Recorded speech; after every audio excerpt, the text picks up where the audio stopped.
I'm going to read the preface to Deepak Chopra's book, Metahuman.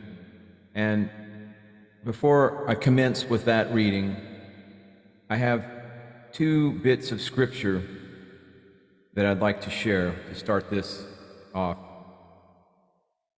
And from Numbers, chapter 23, verse 19, it states, God is not a man. Now moving on to John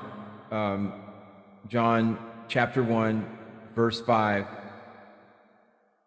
it says, and I quote, "This then is the message which we have heard of him and declare unto you, that God is light." Okay, so there's no Jesus involved anywhere in this equation. All right, Christians? God is not a man. Jesus is a Greek name. First of all, let's get this out. Let's just clear this up. That Jesus is a Greek name. All right? And when you understand what gematria is all about, where letters are equated with a numerical value, the writers of the early Bibles in the mythologies and the parables and the stories of Jesus, as a Greek name, a Greek word, if you look all through that area, there's no such thing as Jesus. There was no, it was a made-up, concocted word, Greek word. And in gematria, the numerical equivalent of the Greek name Jesus equates to infinity. Okay, so God is not a man. God is light, and God is infinity, and God is within. Hit that subscribe button. Now we're going to go on. I'm going to share from Deepak Chopra's book, Metahuman. This is his personal preface, and it's entitled Going Beyond. This book is an invitation to find out who you really are, beginning with two simple questions. In moments when you feel very happy, do you also watch yourself being happy? When you happen to get angry, is some part of you totally free of anger? If you answer yes to both questions, you can stop reading, or in this case, viewing. My dear esteemed viewer, you have arrived. You have gone beyond everyday awareness, and this going beyond is what it takes to know who you really are. Self-knowledge will unfold for you every day. In time, or perhaps at this very moment, you will see yourself living in the light. Like the great Bengali poet Rabindranath Tagore, you can say that I exist is a perpetual surprise. It would be fascinating to meet you because your existence, no doubt, is quite unusual. You might even assume that you are unique. You look around and see that the vast majority of people are simply happy when they are happy and angry when they are angry. But not you. You see beyond. When I began writing books 30 years ago, there was no question that being happy and getting angry were normal, without the added element of watching yourself. A word like mindfulness wasn't in the air. Meditation was still considered dubious by the average person, and the whole question of higher consciousness was viewed with hard-eyed skepticism. I was a young Boston doctor with a growing family, and my days were consumed with work, servicing a large patient roster and traveling every day between 2 or more hospitals. When I was happy about a patient with a thyroid condition getting well, did I watch myself being happy? Absolutely not. If the wrong prescription was filled by a careless pharmacist, was a part of me not at all upset, standing by like a silent witness? No. In common with everyone else, I knew I was happy or angry without any mystery about it. But coming from India, I could reach back into my childhood for clues about a different state of being. According to an ancient Upanishad, the human mind is like two birds sitting on a branch. One of the birds is eating the fruit of the tree. while the other lovingly looks on. Since I went for some years to a school run by an order of Catholic brothers, there were other clues from a different source, such as Jesus telling his disciples to be in this world, but not of it. If you Google that phrase, you'll find a wealth of confusion about what it actually means. But the kernel of the teaching is that there is a difference between buying into worldly life and not buying into it. When you don't buy into it, Jesus teaches you are somehow with God. I wish I could say that these clues about higher consciousness transfixed me and shaped my life. They didn't. I stored them in the back of my mind, never calling upon them in my busy, stress-filled life. There was no budding awareness of the truth with a capital T, which is that I and everyone else in the world embody the mystery of existence. This is the reason, ultimately, why Tagore found himself perpetually surprised. Once you wake up to reality, you face the mystery of existence intimately and personally. There could be no mystery without you. In a sentence or two, I've taken some giant leaps, I know. There's a yawning gulf between the things a person must do in a day, beginning with waking up, getting dressed, going to work, and so on, and the mystery of existence. A society based on reason and science looks with skepticism on any such notion as being in the world but not of it, or truth with a capital T. We live together in a reality that obeys the rule of what you see is what you get. The physical world confronts us. We come to grips with its many challenges. And as the rational mind probes the dark unknown, what emerges are new facts and data, not a sense of wonder that we even exist. What first coaxed me into facing the mystery of life and the mystery of myself as a human being was medicine. I practice endocrinology, a specialty that fascinated me because hormones are unique chemicals. They can make you sluggish and dull if you have a thyroid deficiency. They can make you run away or fight when confronted by a threat. A burst of adrenaline is responsible for a common reaction to a street magician levitating before our very eyes as onlookers jump back or run away. We are so used to accepting that these behaviors are chemically induced that almost everyone connects adolescent behavior with raging hormones. Even when sexual drive is tamed somewhat, it is never truly tamed, just as falling in love is never rational. If I had been satisfied to accept this common sense connection between hormones and the effects they cause, there would be no more story. But there is a fly in the ointment, and it disrupts things far beyond hormones. It potentially overturns reality itself. There is a brain hormone called oxytocin, that has gained the popular name of the love hormone, because the presence of higher levels of this hormone in the brain makes a person more affectionate and trusting.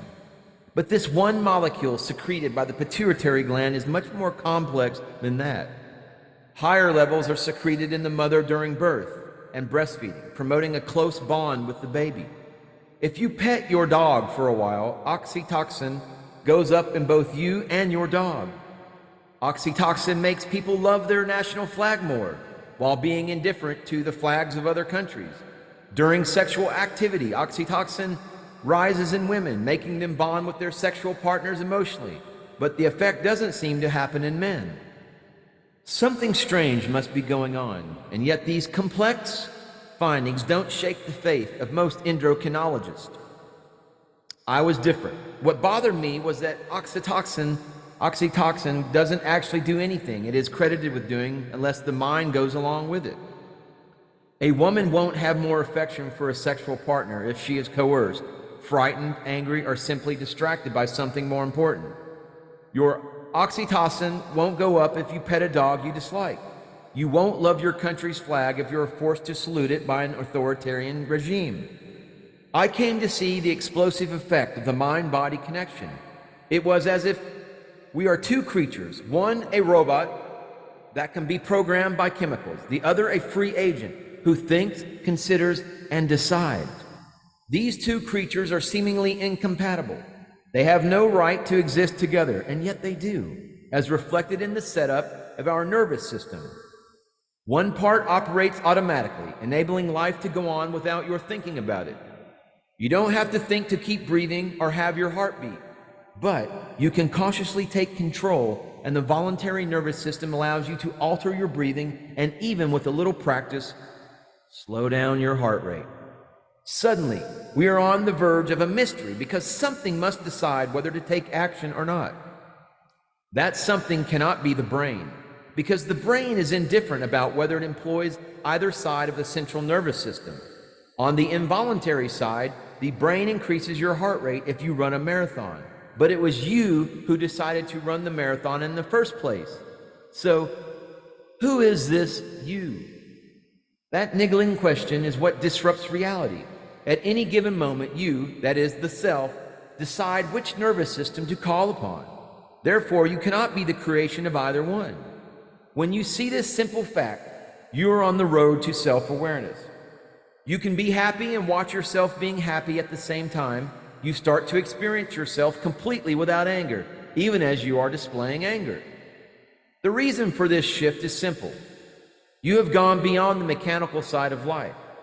You have awakened to who you really are, the user of the brain, but not the brain, the traveler in a body, but not the body, the thinker of thoughts who is far, far more than any thought.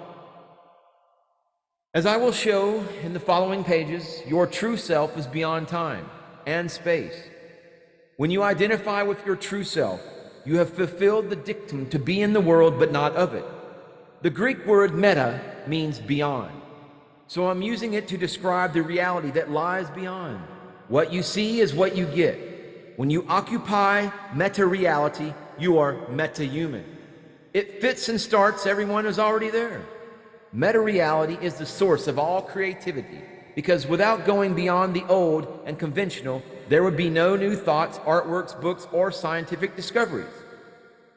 No matter how many thoughts you've had in your life, there are infinitely more you can think. No matter how many sentence writers have written, there are infinitely more to write. Words and thoughts are not stored in the brain like information in a computer, to be juggled around mechanically when another thought is needed. Shakespeare wasn't simply juggling his Elizabethan vocabulary. He employed words in a creative way. Van Gogh didn't simply combine the standard colors in the spectrum. He used color as a new way of seeing the world around him. Going beyond is how a person decides if life is meaningful enough. When you want more than your life is giving you, it's not your brain that craves more meaning, nor is it the everyday person going about the routine business of life. The self, viewing things from a higher perspective, is deciding the matter. The self also decides whom to love, what is truth, whether to trust, and so on. If a mother judges that a cranky 3-year-old needs a nap, she has gone beyond a simple assessment of what the child is doing and saying, cranky children say all kinds of things, and if mothers bought into them, they'd be no better than children. If going beyond has proven so indispensable, why aren't we metahuman already? There is no reason to keep repeating the same trite, tired opinions, follow the same outworn social conventions, and surrender to conformist thinking. All pose traps that we fall into, and the result is more of the same strife, wars, domestic violence, racial prejudice, and gender inequality that we have been prey to throughout history. We choose to be our own prisoners. This paradox, playing the part of inmate and jailer at the same time, has caused untold suffering for humanity. To bring the whole sorry mess to an end involves one thing: shifting from human to metahuman. Both states exist here and now. There is nowhere to go to reach meta-reality. Like the two birds in the tree, you are feasting on life while also looking on. But the looking on part is being ignored, suppressed, overlooked, and undervalued. The transformation that makes you metahuman is known in the world's spiritual traditions as waking up.